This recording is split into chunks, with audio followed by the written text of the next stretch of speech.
Well, good morning, friends. Even though I don't do a lot of SWGOH roster review strategy guide videos, I do spend a lot of time during my Brunch with Egnards streams doing roster reviews and giving people pretty much the same exact advice every single week. Yes, I do tailor things to each account, but there is a specific place that many early and mid game accounts find themselves, and I am always funneling them into one very specific strategy that I haven't had a name for until now. And because I like really long and convoluted names, we're going to end up calling it the SWGOH Holy Quadrangle of Mid-Game Farming Success. So what does that mean exactly?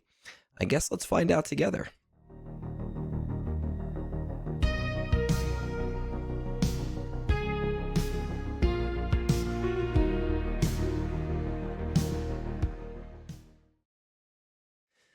All right, I'm going to jump right into this. The SWGOH Holy Quadrangle of mid-game farming success. And it all starts with one very important farm. And we do call it a quadrangle, but it is actually five farms.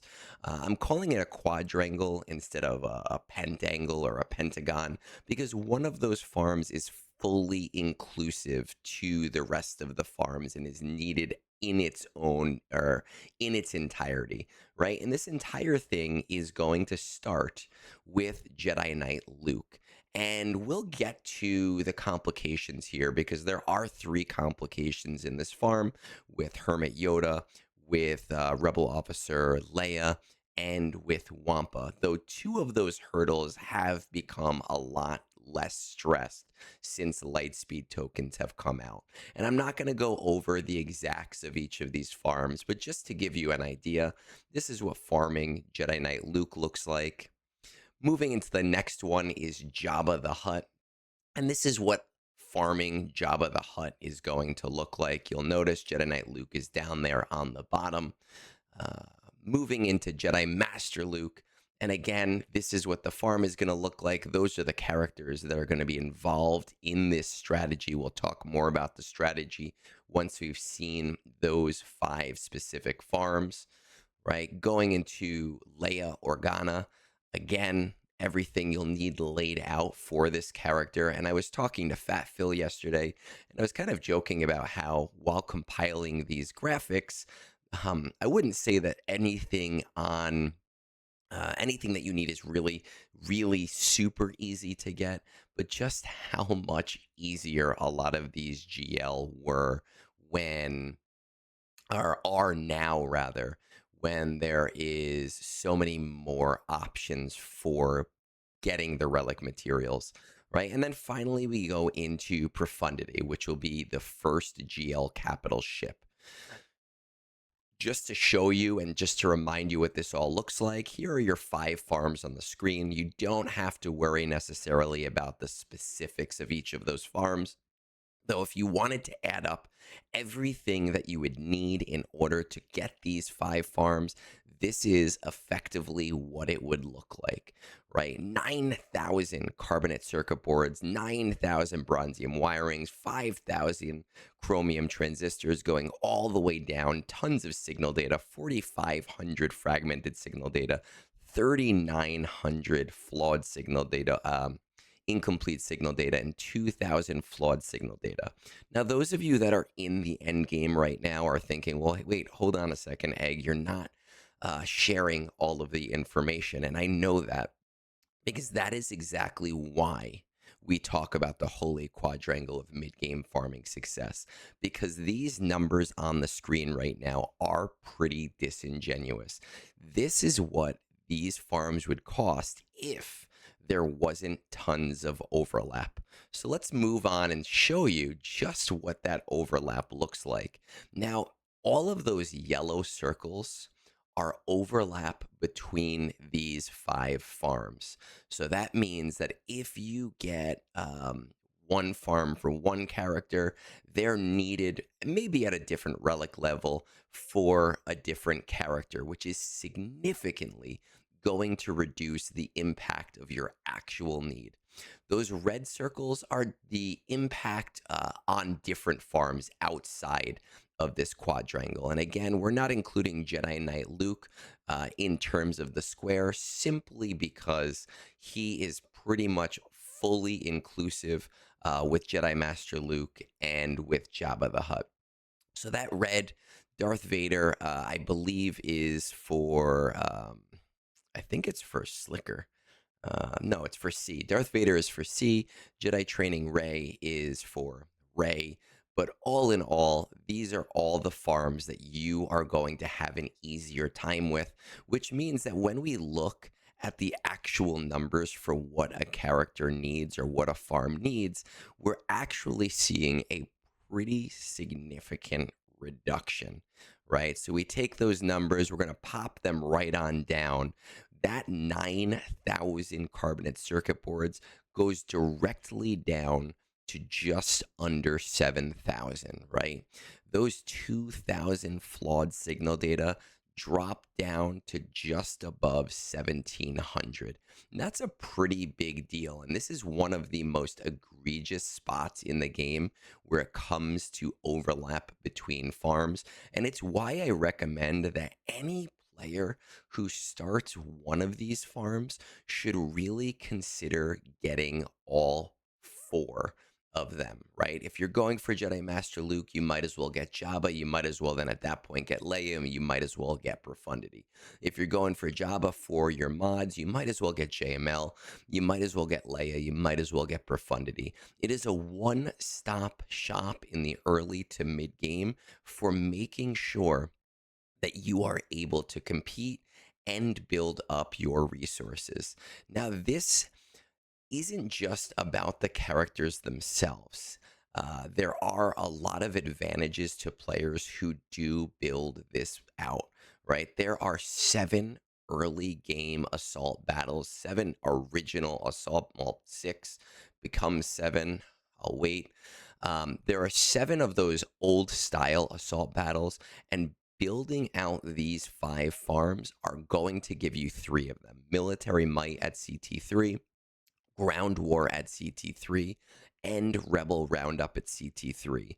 It will give you some of the tools that you can use in other assault battles. Darth Vader, I was able to get Places of Power to CT2 using Darth Vader and some low-level Sith, even before Relic Delta.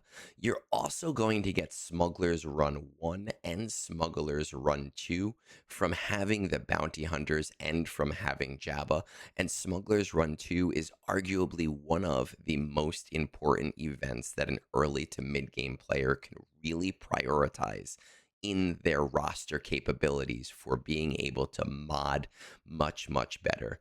You're also going to get Endor Escalation 1 through 3 with farming Leia. And I know that Endor Escalation is not the most amazing event, especially at the level 3 tier. I have never gotten one of the roles for one of the good rewards, but it is still free resources. And at Endor Escalation 2, it is still Zeta materials. Some other key factors to doing this pretty early on is that you're earning 3 Galactic Legends, and there is no such thing as a bad Galactic Legend. Every single Galactic Legend in the game has its uses. But on top of those 3 Galactic Legends, you are getting, let's just pop this over here, you are getting Jedi Master Luke, who is the top contender for Conquest cheeses. So if you are looking to push out and build out your Conquest units, being able to have Jedi Master Luke is super, super, super helpful. Jabba, again, is really going to be there for your mods and for Smugglers Run 2. You are going to be able to max out your fleet crystals with profundity. Fleet crystals become one of the most important sources of crystals for players, and there are a lot of resources out there in the SWGOH sphere for being able to use a profundity to even take out Leviathans. I would highly recommend both Bit Dynasty and Vexitron for those fleet videos because their resources on fleets are super, super, super important and amazing. You are also going to get a top tier GAC team with Leia. Leia and Drogon as a combo is pretty much a Swiss Army knife in GAC for being able to defeat almost anything that you can come across, especially somewhere in the mid game. On top of all of that, with these farms finished, you will essentially be able to beat just about every single proving grounds. And if you are in the early to mid game, you are going to be spending a very, very considerable amount of your time in the proving grounds trying to build out conquest units. Now, what I had said before was that one big snag here is Jedi Knight Luke, right? And the problem with Jedi Knight Luke is, let's pop back right to him, the Hermit Yoda, Rebel Officer Leia, and Wampa, because those are get one and get two farms. Now, the nice thing is that both Hermit Yoda and Wampa are now eligible for lightspeed tokens, and you can use the lightspeed tokens that the game is giving you in order to get those things, in order to build them out a little bit faster. The one thing with Rebel Officer Leia is that her acquisition in the game is, or actually used to be, a little bit harder because she was only acquired from Get To, from the Hoth territory battles that nobody runs anymore, and from the bounty event that comes around once every other month. And while I still fully recommend always prioritizing her shards from that event, she is now farmable from a normal node, a 20 energy node, which makes a lot of the frustration of getting Jedi Knight Luke a lot less than it was in the past. So, arguably, what I am saying here is that if you are somebody in the beginning of the game and you're trying to figure out your big farms, your first GL, this is really where players should start, is looking into this grouping of characters to say, hey, if I take on this project, I will be in a much better place once I have finished. The only caveat to any of what I'm saying right now is that if you are a spender and if you buy the early game bundles that that CG has afforded you, the Lightspeed passes or Lightspeed bundles, and you get like the Slicker or the Ray pass for $9, $10, whatever it is, then yes, you should definitely build those things out first, specifically because of how close they get you to those GL farms. But if you are a free to play player, if you did not purchase those, if you are somebody at the 4 million, 5 million range, you already have an account, you're wondering where to go next, this is where you want to go. You want to sit right here. I promise you that for the last 2.5 years, however long it's been since Jabba came out, 3 years, I have been recommending this to players with so much success that those accounts then go on to be able to much more quickly acquire newer farms and move into newer spaces and move into newer guilds. These are the things that really build you out. And for someone like me, I always find that it's really nice when you have a long path ahead of you, right? When you're always on top of a very quick farm, you're always stressed about what comes next. Having such a big space of things to work with gives you multiple months of carefree farming because you know exactly what is coming next. Now, in what order should you tackle these farms? I think it definitely depends on your specific roster, but in a vacuum, I would say if I were early game, I am going to start building towards Jedi Knight Luke fairly early on. I am going to try to build towards profundity because profundity is going to help me with my fleet crystals. And I am probably going to build towards either JML or Jabba as my first big GL. JML if you're more of a PvE player, Jabba if you are more of a PvP player. For most players, I'm going to recommend getting Leia last out of all of these things because even though she is an amazing GAC farm, she offers the player a lot less of the utility of some of the other farms that are in this graphic, and that becomes a really important piece. But I don't necessarily think that there is a wrong way to go about acquiring these farms as long as you can make a case for why you're acquiring the farms in that specific order. So with that said, I do hope you find this helpful. And from now on, if you pop into Slice of Otagunga and you request a roster review, and I pop open your roster and I see players that are missing a bunch of these farms asking me, hey, what should I do, man?